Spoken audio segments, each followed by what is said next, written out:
Hai, Assalamualaikum, selamat datang di channel aku Rina Hidayanti. Makasih buat kalian yang udah mampir dan nonton di channel ini.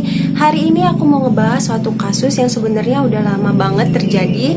Ini tentang pria berkebangsaan Jepang, Issei Sagawa, yang melakukan kanibal terhadap temannya. Jadi Issei Sagawa ini lahir pada tanggal 26 April 1949 di Kobe, Jepang. Issei Sagawa lahir dengan keadaan prematur, di mana ayahnya tuh bilang dia tuh hanya sebesar telapak tangan ayahnya. Issei Sagawa ini tumbuh dengan tubuh yang pendek dan fisik yang lemah. Dia sering banget ngabisin waktunya, kayak masa-masa kecilnya itu dengan bermain bersama sang paman. Jadi kalian tahu permainan apa yang dimainkan oleh Issei Sagawa ini? Jadi permainan yang dimainkan oleh Issei Sagawa ini, jadi si paman itu mengcosplay dirinya sebagai monster, sedangkan Issei Sagawa bersama saudara-saudaranya ini kayak masuk ke dalam panci yang seolah akan dimakan oleh pamannya. Ditambah lagi si Issei Sagawa ini suka banget kayak sama buku-buku cerita atau legenda yang ada unsur kanibalnya. Bahkan di usia dia sekolah dasar, Issei Sagawa ini udah merhatiin kayak paha temen-temennya gitu ya. Dia tuh sambil kayak dalam hati ngomong kayaknya enak banget gitu ya. Tapi karena dia memang masih kecil dan nyalinya tuh belum ada, dia tuh ngelampiasin hasrat kanibalnya tuh ke hewan peliharaannya. Nah, Issei Sagawa ini kan punya tubuh yang pendek dan fisik yang lemah ya. Jadi teman-temannya tuh kayak nganggep dia tuh aneh. Bahkan setiap dia suka sama cewek, dia tuh selalu mendapatkan penolakan. Dari situ juga, dia ini ngubah tipe cewek kesukaannya. Jadi cewek kesukaannya Issei Sagawa ini yang rambutnya pirang, tubuhnya tinggi, kulitnya putih dan bermata biru kayak bule gitu ya. Nah, waktu saat si Issei Sagawa yang ini udah dewasa, dia tuh lagi jalan, pas banget ketemu sama cewek yang tipe dia banget. Jadi diikutilah si cewek tadi sampai ke rumahnya. Nah, si cewek ini kan udah pulang ke rumah, jadi pengen langsung tidur. Tapi namanya orang baru tidur ya, ternyata si Issei Sagawa ini masuk ya ke rumahnya. Si cewek tadi tuh kayak baru tidur, kayak ngedengar kayak langkah kaki gitu ya. Namanya kan orang baru tidur, kayak suara-suara itu kan masih kedengar ya. Nah, akhirnya si cewek ini terbangun dan kaget banget ngeliat si Sagawa itu udah di kamarnya. Karena panik dan shock gitu, spontan si cewek ini ngedorong si Sagawa tadi. Karena memang Sagawa itu punya tubuh yang pendek dan fisik yang lemah, akhirnya si Sagawa ini terjatuh. Dan si cewek ini pun langsung nelpon polisi, yang akhirnya si Sagawa ini pun dibawa ke kantor polisi. Tapi nih Sagawa ini ternyata punya background dari keluarga orang kaya. Jadi ayahnya ini kayak datang gitu ya ke kantor polisi, tapi dia nemuin si cewek ini dulu sambil ngomong, kamu tutup ya, kamu cabut gitu tuntutannya, nanti kamu akan saya beri sejumlah uang. Nah, jadi si perempuan ini kayak menyetujui apa yang kayak disarankan oleh si ayah si Sagawa ini, yang akibatnya si Sagawa ini akhirnya bisa bebas tanpa ada kayak masalah hukum apapun, kayak biasa aja tanpa ada masalah. Nah, motifnya itu kalau kalian bilang si Sagawa ini karena seks tuh bukan. Jadi si Sagawa ini ikutin si cewek itu cuman pengen nyicip dagingnya. Terus dia pergi gitu, abis ngambil dagingnya dia pergi tanpa ada unsur kayak mau ngebunuh atau gimana, itu nggak ada.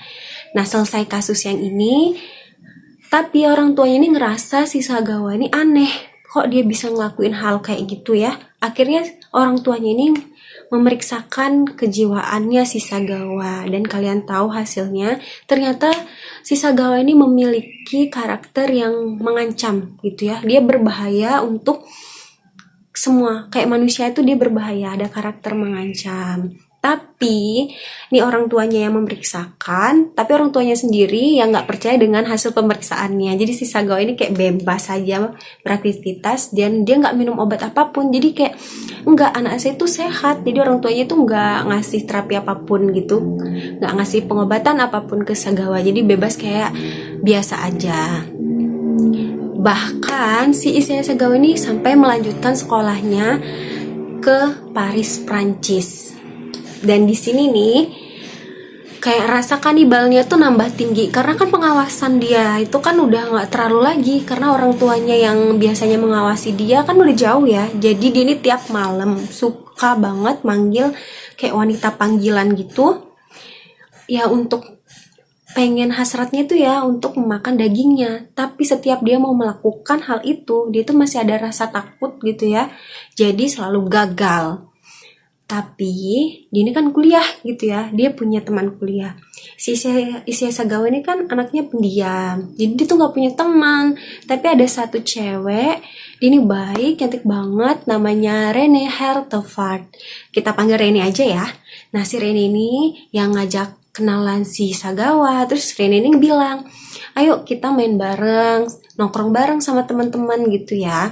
Nah yang akibatin dia orang tuh jadi akrab, kayak bersahabat gitu.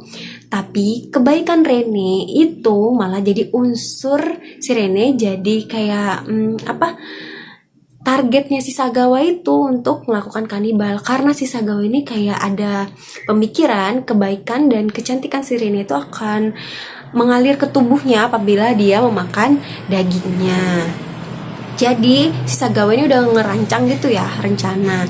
Nah si Sagawa ini meminta tolong kepada Rene untuk menyelesaikan tugasnya. Dan si Rene mau ya datang ke rumahnya. Datang si Rene ini lagi duduk sambil baca-baca puisi. Dan ternyata dari belakang si Sagawa ini udah bawa pistol dan dia nembak si Rene.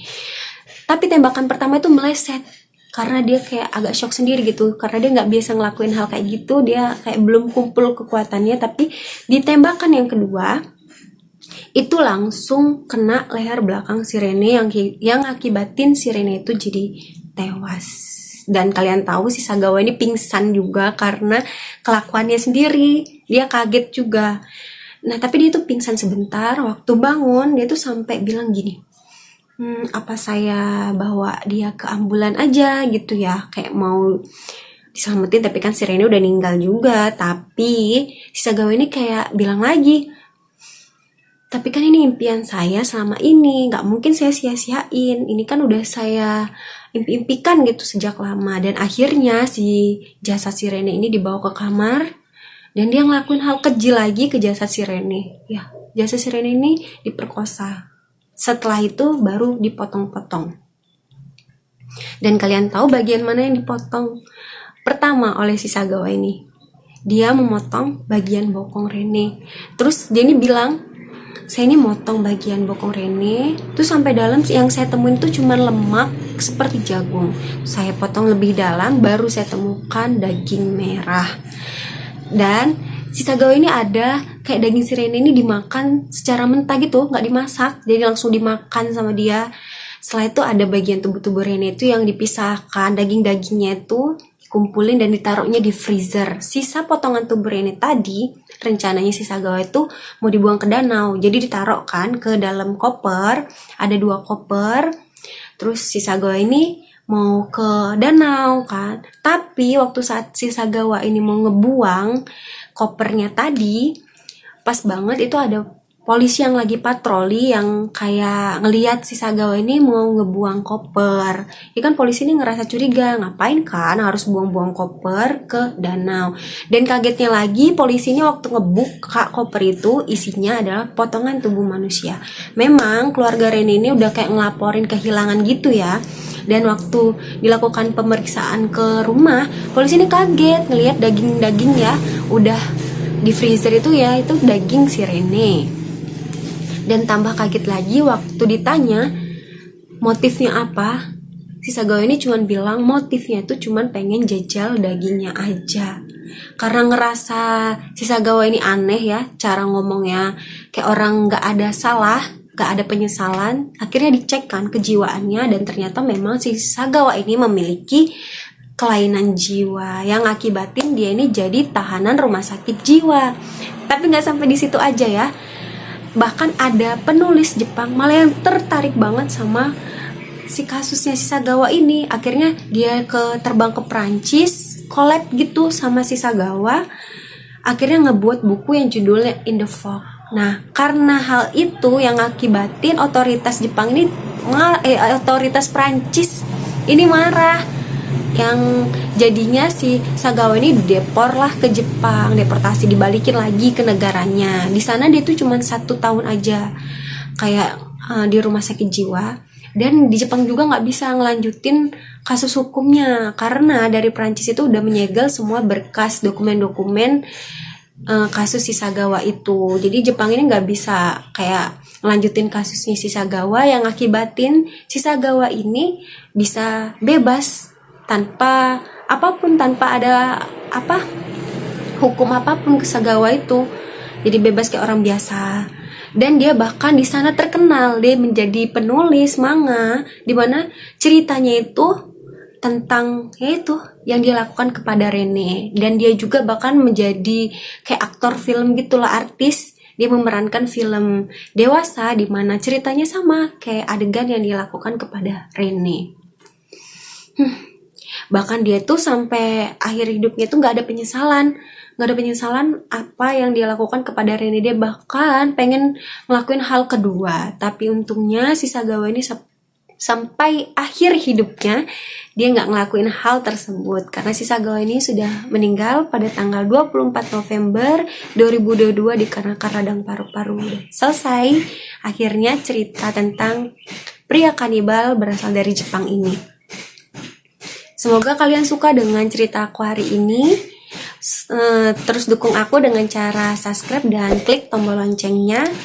Kita ketemu lagi di video-video selanjutnya. Makasih untuk hari ini. Dadah. Assalamualaikum.